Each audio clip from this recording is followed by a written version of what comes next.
안녕하세요. 오늘부터 종교적 삶의 현상학이라고 하는 마르틴 하이데거의 책을 가지고 종교 현상학에 대해서 말씀을 드려보려고 합니다. 이 마르틴 하이데거의 작품인 종교생활 현상학이라고 하는 이 책은 이제 1920년도부터 1921년도에 걸쳐 겨울 학기 동안에 하이데거가 프라부르에서 강좌를 열었습니다. 그 강좌의 내용은 바울 서신을 중심으로 전개가 되어졌습니다. 그래서 이 강의를 통해서 종교 현상에 대한 그런 기초를 다지려고 했던 것을 볼 수가 있습니다. 그래서 이 종교 현상학이라는 이 책의 내용을 가지고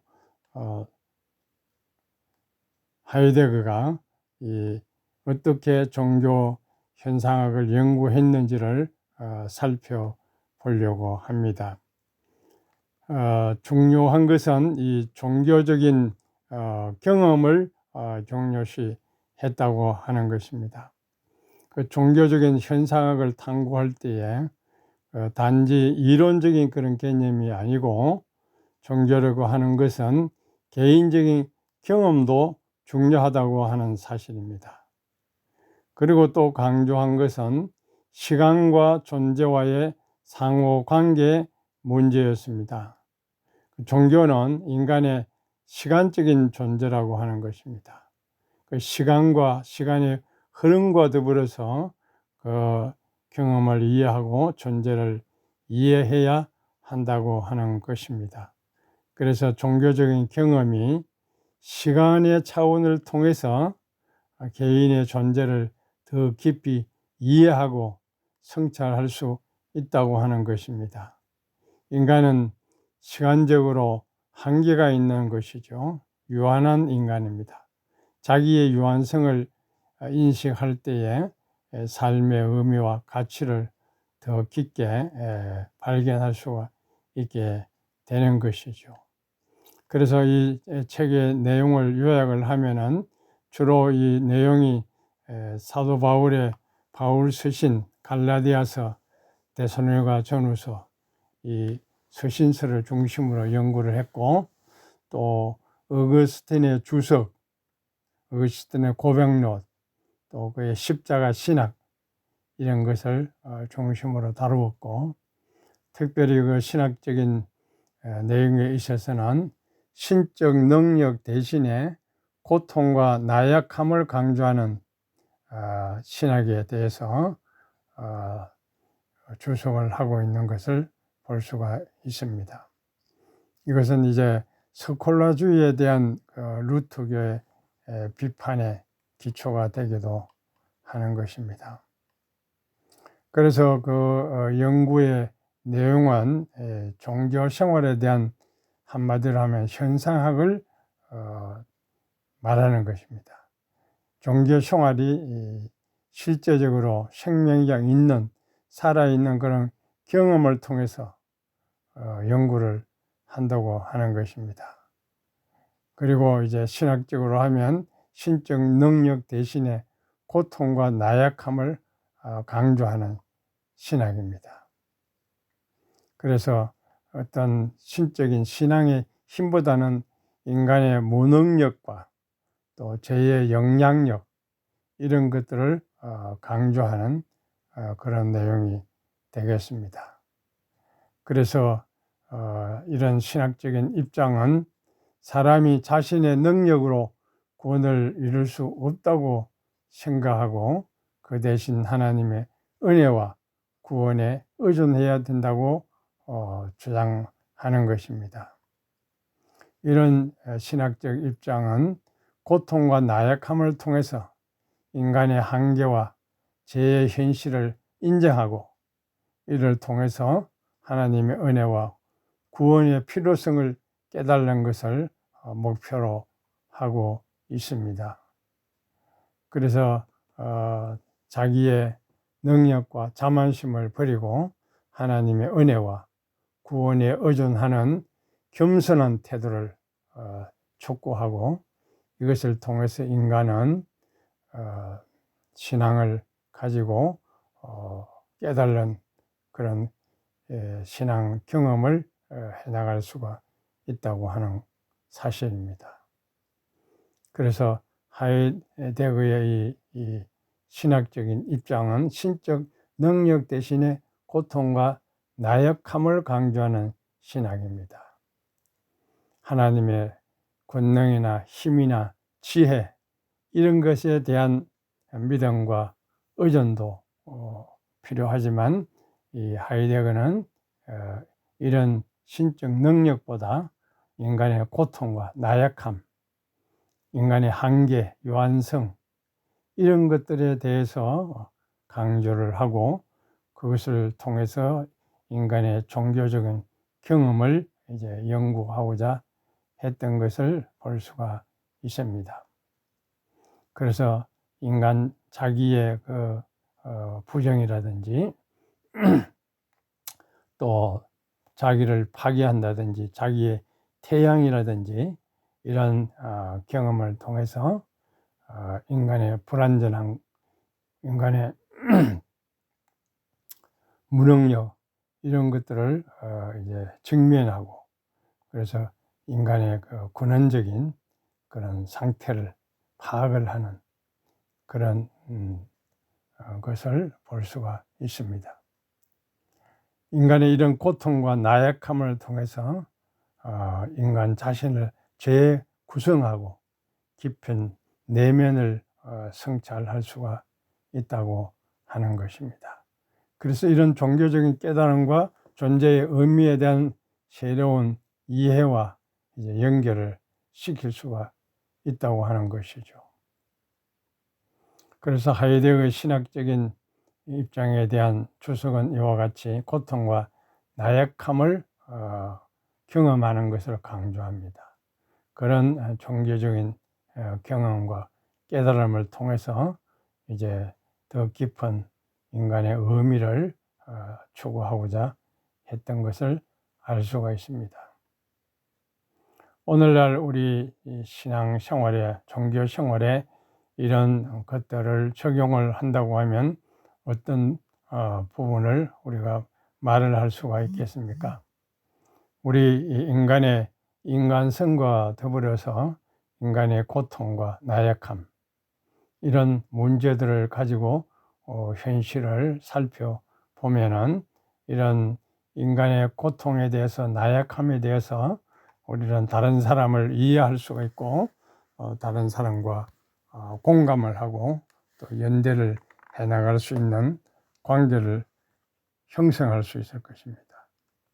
또한 우리가 개인적인 경험과 신앙을 통해서 이렇게 사회적으로 변화를 이룰 수가 있고 이런 공동체적인 삶에 적용을 할 수가 있을 것입니다. 그리고 인간의 고통과 나약함을 중심으로 한 그런 신학은 자기 포기와 헌신의 경험을 강조할 수가 있습니다. 현대인들은 개인적인 이익보다 공동체와 타인을 위한 봉사와 헌신에 초점을 맞추고 신앙생활 하도록 할 수가 있을 것입니다. 또한 이런 신학적인 강조는 현대 신앙인들로 하여금 상처받은 사람들을 돌보고 치유하는 그런 일을 할 수도 있을 것입니다. 이런 신학적인 입장을 통해서 우리는 현대 교회나 신앙생활에 적용을 해나갈 수가 있겠죠. 그리고 스콜라주의에 대한 루터교의 비판에 대한 문제입니다. 스콜라주의라고 하는 것은 중세시대 유럽에서 발전한 철학적 혹은 교육적, 신학적인 운동입니다. 이 운동은 그리스 철학과 기독교 신앙을 조화시키려고 시도한 것입니다. 그러나 이런 시도는 독일의 종교 개혁자 마르틴 루터에 의해서 크게 비판을 받게 되었습니다. 마르틴 루터는 16세기 초에 루터교를 창시했고 스콜라주의에 대한 비판을 제기했습니다. 그래서 몇 가지 중요한 비판 내용은 구원에 대한 경로입니다. 스콜라주의는 그리스 철학과 기독교 신앙을 조화시키려고 하는 시도로 통해서 인간의 행위와 자유의지 그런 면을 강조를 했습니다. 구원을 얻는 데 있어서 인간의 행위와 자유의지 그것을 강조를 했습니다. 그러나 루터는 인간의 의지와 행위에 의존하는 것이 아니라 오직 신앙만이 믿음만이 구원의 경로라 그렇게 주장을 했습니다. 또 성경 해석에 있어서도 스콜라주의는 그리스 철학적인 방법론을 통해서 성경을 해석하고자 했습니다. 그러나 루터는 성경 해석의 권위를 개인적인 신앙과 또 성령의 인도 여기에 의존하는 것을 강조를 했습니다. 그리고 성도와 중보 문제입니다. 스콜라주의는 성도의 중보 개념을 중요시했습니다. 그러나 루터는 개인의 신앙적인 직접적인 하나님과의 관계를 강조하고 이 중보 문제를 비판했던 것을 볼 수가 있습니다.